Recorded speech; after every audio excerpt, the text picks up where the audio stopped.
how to book a meeting in Calendly. So first, you need to have the link of the meeting that you want to book.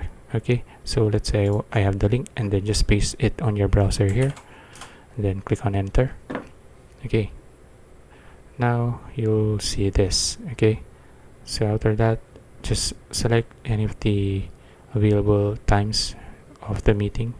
So for example, the available date of the meeting is only at the 20th of November, so just click on the 20, then click on the times that it's available for the meeting. So I'll just say I'll choose 1 p.m.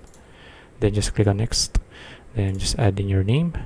So I'll just add my name, HowToMastery, then my email, and then of course you want to add guests, you can do that. And then if you have anything to share that can help you prepare for the meeting, you can do that here. Then just click on schedule event, and now it says you are scheduled. So now you've booked a meeting. So that's it. If you found this video useful, please like and subscribe for more videos like this. See you in the next one.